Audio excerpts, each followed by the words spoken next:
So greetings, friends and followers. This is Nurses Talking. I am Jill Barzi. And as always, if you like what you see and hear, subscribe. Leave us a comment and let us know what you think. So here on Nurses Talking, we speak to nurses anywhere in the world and at any stage in their nursing journey, from students through retirees and anywhere in between. And so today I am very, very pleased to welcome Ms. Bertha Campbell. And Bertha is a compassionate and dedicated nurse practitioner serving men and women in South Florida. She was born in Nicaragua and moved to Miami at age 4, where education has always been her growing foundation. She's fluent in both English and Spanish, and she earned her master's degree as a family nurse practitioner from Florida Atlantic University and is nationally board certified by the American Nurses Credential Center. She has specialties in functional/integrative medicine, anti-aging, and hormone replacement. She's adept at treating a variety of conditions, from joint pain to intestinal and gut disorders, with a focus on preventative and natural remedies to achieve optimum well-being. Ms. Campbell has studied and mastered the field of medical aesthetics, which includes the use of Botox and fillers, as well as other medical cosmetic procedures, such as PRP skin surfacing, laser hair removal, and medical microneedle treatments. Outside of instructing training courses, Ms. Campbell has a 20-year-old son and a 4-month-old daughter.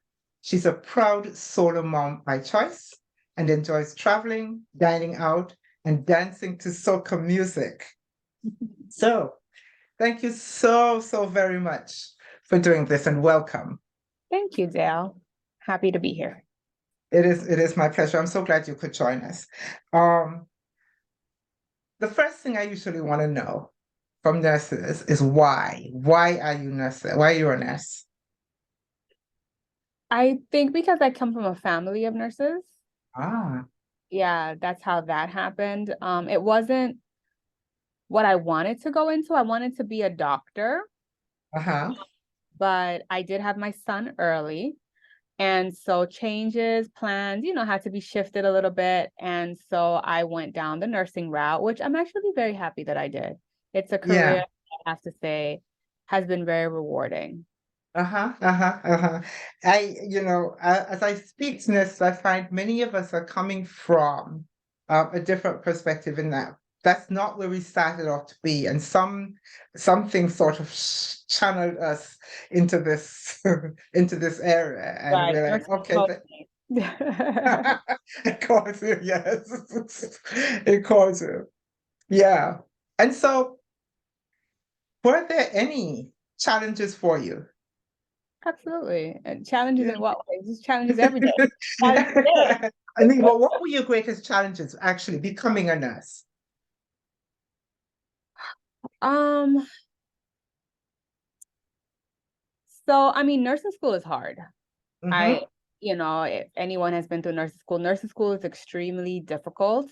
I was in an accelerated program, which made it even more difficult. But I made it, I thank God I passed it fine with no issues, school has just kind of always been my thing too. So I guess that's just a part of so I guess that would have been it. It was, and the other difficult part of nursing and just my whole entire career into becoming a nurse practitioner is the time away from my son. Yeah. That was difficult. Yeah. Because you have to make sacrifices. You can't really work. And if you do, something is going to get, you can't do it fully because nursing requires a lot of study time, a lot of time for you to understand it, but the time away from my son for me was difficult. That's a huge thing, and it's a challenge for many nurses, because many nurses, like people in every other profession, are parents, and even after you have completed your education and you're working, we work all kinds of hours, all kinds of times, all kinds of days, I most of the time I embraced that and realized that that was part of my deal. But at some point, sometimes it becomes a bit much, you know. So yeah, it can be for everyone. See, you're now a nurse practitioner. What led you to that route? Because you could have been anything. Right. So I knew that I didn't want to stay at bedside nursing. That I knew, although I was in a specialty that I absolutely loved. I was in NICU. Okay. Like that's where I landed. Mm-hmm. And that was just a hidden gem right there for me. I probably would have stayed longer had it not been that I was on the night shift. But it was impossible to go to day shift because those day shift nurses, they were there till they You're retired. not moving. So, and I was just like, I couldn't take the night shift anymore. I had done it for so long. But I knew that I didn't want to stay at bedside nursing. I was actually contemplating between becoming a certified registered nurse anesthesiologist or doing the NP route. And so when I realized, and now I know more than I did back then, and I probably would have chose differently. But back then, to me, I didn't know that there were so many different options for CRNA. I didn't know that you could do, I mean, there's CRNAs that do what I do right now, have their own practice and all of that. And I'm like, Yeah. actually, like, gone down that route. And we get where I am right now. But what deterred me from CRNA was I was a little bit intimidated at how people talked about how hard schooling was. It was. Mm-hmm. Like how rough that is. Because it's practically medical school, like Yes. it is rough. Yeah. Yeah. And so that, I thought about that a lot. And then I was like, man, that's more time away from my son. That's more time, like, to do that. And then I just thought about the OR and how ORs are so cold. And I'm that person that's always cold. Uh-huh. I'm always cold person. And I spoke to a few CRNAs, and the work-life balance didn't seem to be there, at least at that beginning route. And I just didn't feel like I could do that anymore to my son. So that's why I chose the NP route. Okay. That's cool. That's cool. And so you mentioned something about not knowing. And I'm glad you mentioned that, because that is really one of the goals of this channel, is to really show to nurses, apart from the other goals, is to show to nurses what there is and where you can go, and want nurses to see other nurses doing things. So I hope that some nurse sees this and say, "Oh, okay, Right. I can do that." The Yeah, sky's the limit. it is the limit. It is the limit with nursing. I have to tell you that if I had to go into a profession today, knowing now what I know, I think I would still come into nursing, because I became a nurse in the mid 1970s. It really wasn't this wide. It wasn't this wide. And so now there is just there isn't anything you cannot do as a nurse. There isn't anything that you cannot do. So, if anything, what would you like to see change? What aspects of nursing life you think you'd like to see change, if anything? The education aspect. And that's because I actually, I took a break now, but I taught nursing, And so being in the academia world of nursing, I realized that it's just too much confusion. And this could be partly in due to us. We made this error, this mistake. When you're going to become a doctor, there is one route to become a doctor. One route. Like there is, go to residency, go to medical school, do this, intern. Like there's just one route. With nursing, there seems to be a million routes. Then there's the AA, then there's the BSN, then there's just too many avenues. And we need to really structure what nursing needs to look like, and just standardize it.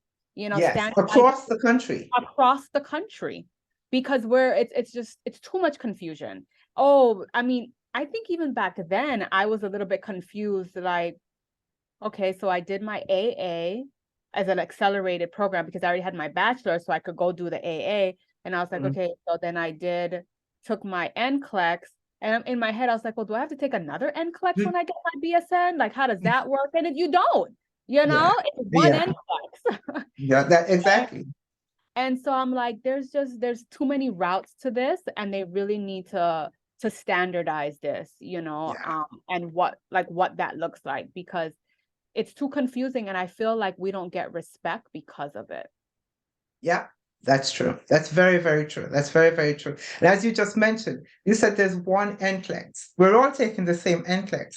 However, if I live in New York and I practice in New York, I cannot just go to Florida and practice but we just took the same exam. So all of that adds to the angst and the confusion. And I agree with you that needs to change. But I'm hoping that as more nurses pursue higher and higher education, we will come to that. The other thing that definitely needs to change is our wages. For sure. Our wages. And I thought maybe things would have shifted a little bit, in terms of the pandemic and how, we were all heroes during the pandemic. Now we're not, but yeah, it's the respect is not there. I know. So definitely the wages when it comes from nursing all the way up to, to nurse practitioners and those in academia, it's disrespectful, beyond disrespectful. Yes. And then also just patient ratios across the board as well. Safety, all of that needs to also change. Yeah. Especially that safety thing. When we a couple of weeks ago, or maybe week and a half, 2 weeks ago, some nurses in New York were on strike. Right. And as I listened to the news reports, and they kept talking about wages and stuff like that. And then when they spoke to the nurses were saying, yeah, we want more money, but that is not why we're striking. We're talking about safety. And for some reason, we don't seem to be able to get across to people that safety is a huge issue for us. Patient safety, our own safety, the safety of our licenses, all of those kinds of things that somehow are impacted, that those who make the decisions don't seem to get. No, they don't. They don't understand. They don't understand at all. Yeah. And what that means is that as nurses, we're going to have to step into the breach and put ourselves in positions where we make the decisions. Yeah. So, what would you say, so far, I see that you have done quite a bit so far. What would you say is your greatest achievement? You're an entrepreneur, you're a nurse practitioner, you educate. What would you say is your greatest achievement so far? So my greatest achievement thus far, besides, so this is how I would word this. I decided to become a solo mom by choice.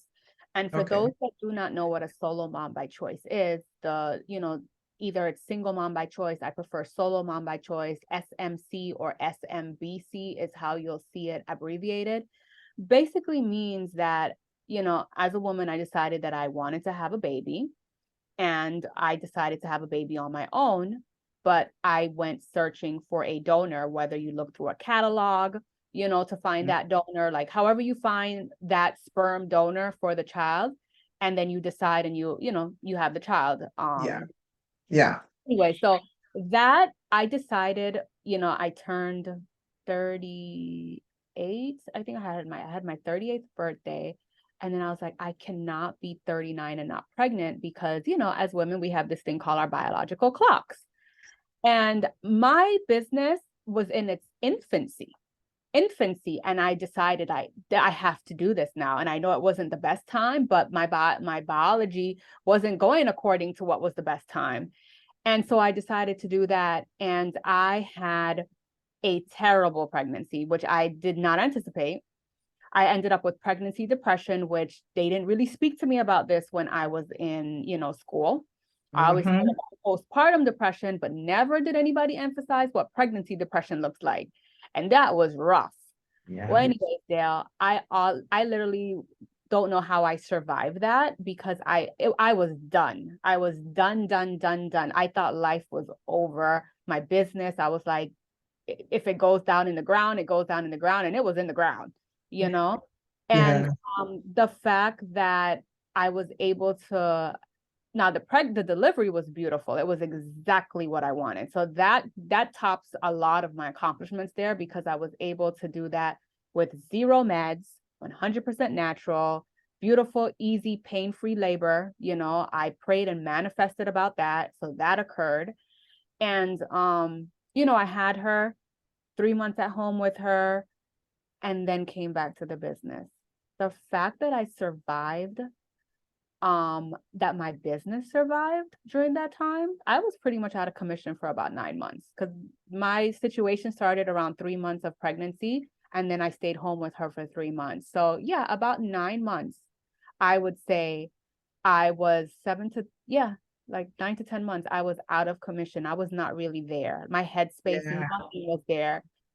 And my business is still standing today, you know, and I have my baby girl that I wanted. That right there together in a nutshell is what I would say my greatest accomplishment.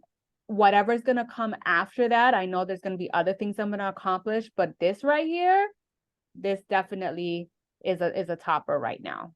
Yeah, yeah, that's awesome. That's awesome. And that's kind of one of the reasons I asked that question, because when people stop and reflect on what their big accomplishment is, and somehow it strengthens you to realize, listen, I can do anything. If I could do that, I can do anything. So that's huge for me. And how is your baby girl? She's perfect. I know, I think when I sent you my bio, she was 4 months. She's 9 months now. My son Okay. is 21, and she is perfect. I mean, she's doing all time. She's like making steps, practically walking, going upstairs. I mean, I'm doing the whole baby-led weaning. There's so much that I'm more knowledgeable now. You know, your first Yes. kid is like your mistake, right? You do everything wrong.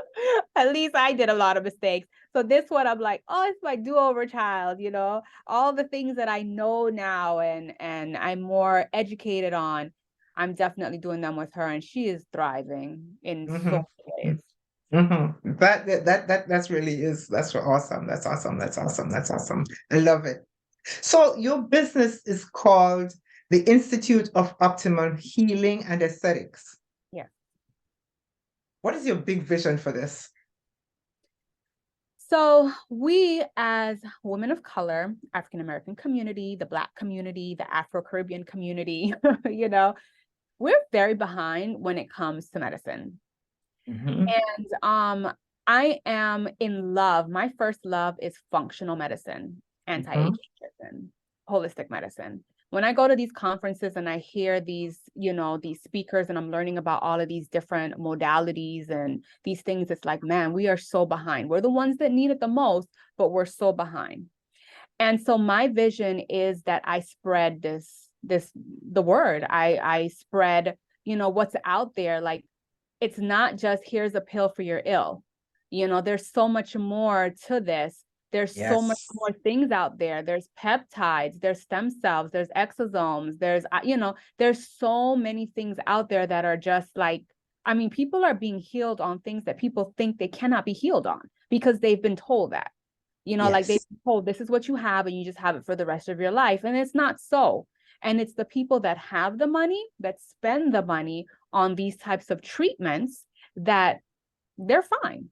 You know, Definitely. they're living a good life. And we think that as we get older, we're supposed to just, oh, it's just a part of growing older. We, you know, we don't feel as good as we used to, or we get tired or fatigue or lack of energy, or our libido goes down, or X, Y, and Z. And I'm here to tell people that it's not so. You know, you don't have to age. So I'm all about slowing down the aging process and having you live a longer, more quality filled life while looking your best.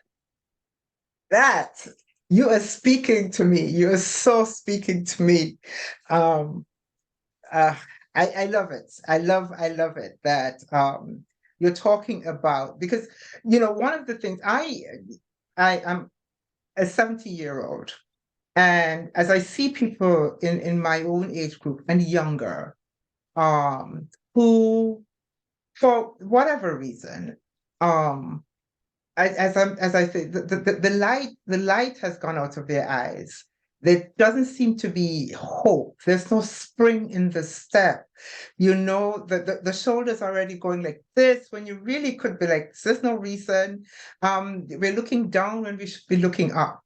And so when I hear you speak of things like this, it resonates with me because I really believe that as we age, I understand that this is a body and we have been using it, and like everything that you use, parts of it where I get that. But we only live in this body. So live like you're living, and do what you need to do. Get on with the business of living. So I really applaud you for that. I love it. I love what you're saying. I love what you're doing. Thank you so much. Thank you so much for that. You're welcome. So, what advice, though, would you give to someone who wants to be a nurse? Based on all that you have seen and all that you know, what would be your advice to someone who wants to be a nurse? I think in whatever field that you're going into, you should definitely do your due diligence and do your research, right? Nursing is definitely not about the money. There's definitely money to be made, but it's definitely not about the money. There's a different aspect to it, like you have to really be caring. You have to really love what you do, because there's some days that they're hard, and you gotta have grit, Yeah. to just keep going. Schooling is hard, like everything is hard when it comes to that. It's gonna take your time, it's gonna take your energy, but know and be focused on where you want to go. So because there's so many of these pop-up schools, especially because, like I said, I was in the world of academia. So I know this. I actually worked in a school that got shut down, And so do your due diligence when it comes to where you're going to go to school. You want to make sure that this school is nationally accredited, because when you're ready to get, further your education, you want to be able to transfer these credits, transfer your degree, transfer what you have so that you can go further. So number one, make sure it's a nationally accredited school, so do your due diligence in that and know like where you want to go. Like, what do you want nursing to look like for you? Is it CRNA? Because if it is, then you got to be ready for CRNA, meaning, most schools, if you're going to go into CRNA, they require you to have at least 1 year of acute care under your belt. They want you in the ICU, some form of an intensive care unit. So you have to make sure that whatever that route looks like for you, that you map that out. That's your GPS, right? Yeah. Most of us have a GPS. We know how it works. I put in the address of where I'm going so that I don't get lost. Same thing with education. You don't want to get lost. So map out exactly what it is that you want your end life to look like. As business owners, what I've learned a lot of times is you got to think of the end before the beginning. Like, what does that look like for me?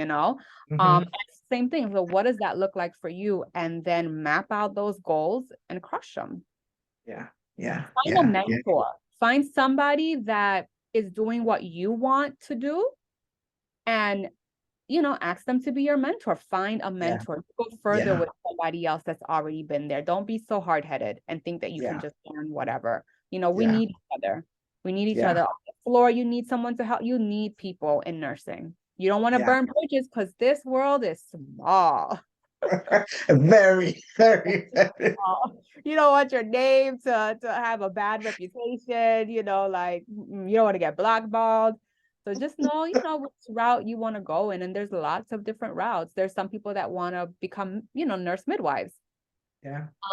And so what does that look like? You want to make sure you're in labor and delivery. You want to make sure, like, those are the things that you need to make sure you really map out. So, but it's a beautiful, beautiful field. Yeah. I'm glad you mentioned mentorship, because it is huge. It makes such a difference. So here is a question I've been asking. I started to realize that I could recognize nurses without ever being told that the person is a nurse. And so I started to wonder exactly what was that? well, I know I couldn't be the only one who could do that. So I'm starting to ask nurses, if you could describe the most recognizable or the most essential quality of a nurse in one word, what would that word be? We can come back to it. I mean, the thing that comes to the top of my head is a critical thinker. Critical thinker. You Okay. know, because we just tend to have that. Yes. You know, Yes. like we anticipate what's going to happen before it happens and prepare. And prepare for it. Mm-hmm. Yeah. Yeah. That's exactly right. That's exactly right. I see nurses, you know, for me, it would be an assessor, but that's part of your critical thinking, because nurses walk into a room, it doesn't matter what the room is. It really doesn't matter what the room is. And in two shakes of a cat's tail, this nurse has assessed and gone ahead and done. And whether it's in a social situation or in a hospital or whatever, and I go, okay, so she's a nurse, you know. And so we just step right up, assess and figure out what needs to be done and do it. So that's nurses, that's us. One of the things that I really, really want, and I think I mentioned it up at the top, was that I wanted nurses to see nurses, but I also want the people that we serve to see nurses in a broader light.